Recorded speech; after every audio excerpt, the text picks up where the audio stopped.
Hi there and welcome to Dinos Vault once again, guys. Today I'm checking out the new Toyota Innova. This facelifted version I believe came out in late 2013 if I can recall correctly. Now if we pause for a moment and look back at what the Innova has achieved here in the Indian car market, you'd still wonder that how come a car that is not all that affordable, is remarkably huge and finds itself in the bland MPV people mover category makes such a huge impact and managed to earn a special place for itself in the hearts and minds of the average Indian car buyer.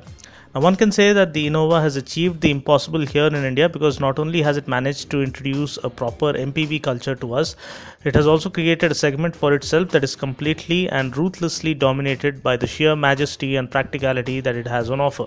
Now trying to achieve a benchmark is one thing, whereas becoming a benchmark that other competitors try to match is a totally different thing. Now this is exactly what the Innova has achieved. There have been many efforts to take on the mighty Innova, but competition has failed miserably because when one brand offers almost everything that you can think of, people would never even want to think of another option in the same segment. Now, all the aforementioned praise is not for the sake of it, because I strongly believe it is not all that easy to win people's trust here in India with our or dikhao mindset, and having achieved that, to retain it for more than a decade talks about the kind of quality service Toyota are offering to not only attract new customers but also thoroughly satisfy those who have invested their trust and their hard-earned money in the brand. Now, taking a look at the facelifted version, I believe this cosmetic upgrade has come out really well, because it does manage to introduce some new design cues and a more aggressive design theme, while not messing with the overall standard design concept of the vehicle that seems to have well and truly sunk into the hearts and subconscious minds of the people out here. Now, the first standout feature, as you can see, are the 15-inch alloy wheels. I mean the dark grey or dual tone 15-inch alloy wheels that enhances the overall sporty appeal of the car. And then you have the other striking changes that are apparent are the all new bold and more prominent front grille that looks more aggressive than ever before, and the redesigned front bumper looks more sporty and sculpted. For all you chrome lovers, there is a chrome fest on offer, be it the front grille, the chrome accents on the fog lamp bezel, the chrome lining on the side molding, and also a prominent chrome badging on the back door with reflectors running underneath it. The headlamp and the tail lamp setup also seem to have been slightly tweaked to go with the new look. Personally, I did like the blue accents on the bumper molding that look classy, especially on the black color variant. And overall, the design, they have not tried to mess up with the actual standard design silhouette of the Innova, but they have tried to make it a little more interesting and more appealing. On the inside, you get plenty of wooden garnish on the door armrests, the central console, the steering wheel, and even on the gear knob. The dual tone interiors are soothing to the eyes, and the premium and luxurious interiors that the Innova has always had on offer has always been the USP of its stupendous USP for its stupendous success. It just gets better now with a touchscreen infotainment system with audio, DVD, FM radio, Bluetooth connectivity, rear parking camera display, and USB and aux input as well. You do get the option of 6 speakers in the top end variant, and you have 4 speakers, I believe, in the lower end variants.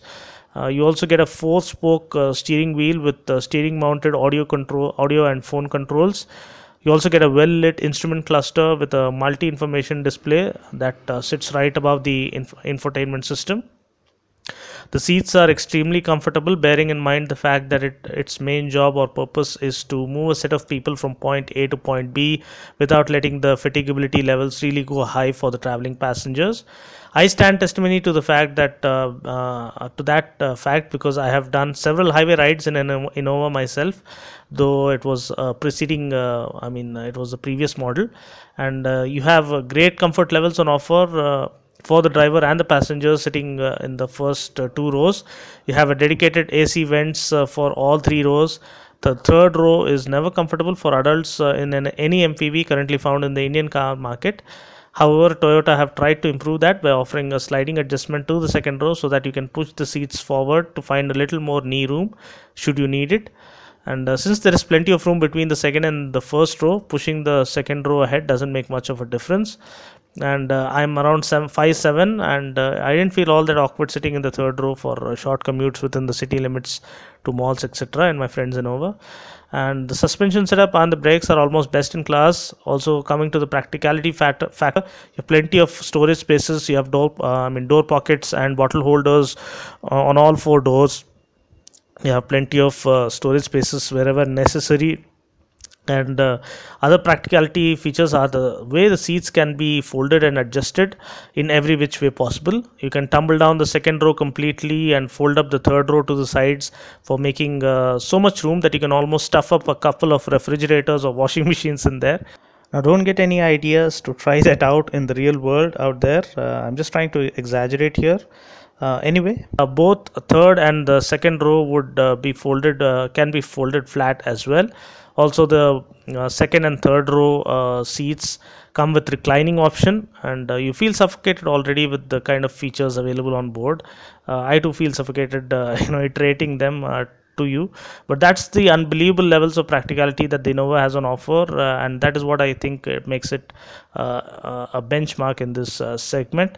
As you can see, the doors open up nice and wide, and you have all the storage spaces that you need, and plenty of knee room and leg room that is available for the second row passengers, and the seats are very well angled and very well bolstered to offer maximum comfort for all the three rows, and that's another basic plus.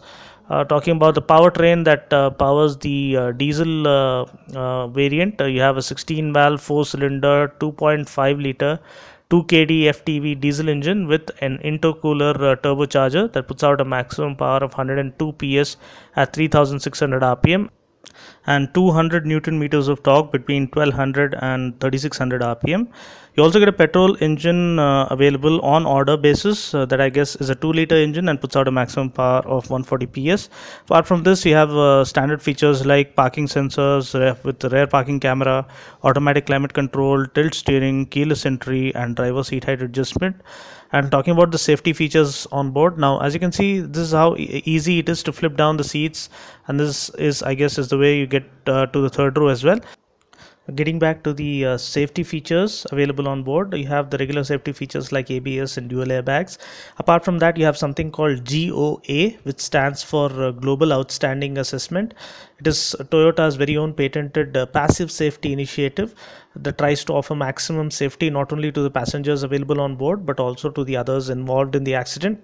So in case of a front, side or rear collision, the front and rear of the body tries to absorb the maximum impact of the collision to help protect the passengers available on board and also the others involved in the accident, be it the vehicle or the pedestrian, and thereby reducing the scope of injuries for both the parties. Apart from that, the seat belts, the airbags and the seats are designed to tightly secure the passengers in case of a collision as well, thereby ensuring maximum safety. And boot space is 300 liters when with all the three rows up, which is more than sufficient, I guess. But if you fold down the second and third row, it would almost devour your entire living room. That's the amount of space available. Fuel tank capacity is 55 liters. Turning radius is just 5.4 meters for such a huge car, which I guess will really come in handy while driving within the city limits. It's available in 6 colors: white, silver, gold, red, bronze and grey. Price for the diesel variant starts from 10,61,142 rupees and goes up to 16,01,108 rupees, and the petrol range starts from 10,28,711 rupees and goes up to 13,87,681 rupees. So that's about it for now, guys. I just hope this brief interior exterior walkthrough video of the new Toyota Innova was useful. So that's about it for now. You can find lots of other useful videos on my channel, like reviews on cars, bikes, scooters, mobile phones, tablets, headphones, helmets, LED TVs. You can also check out my songs and food recipes and guitar lessons and guitar covers. So that's about it for now. Until next time, this is Dino saying ciao. Take care and God bless.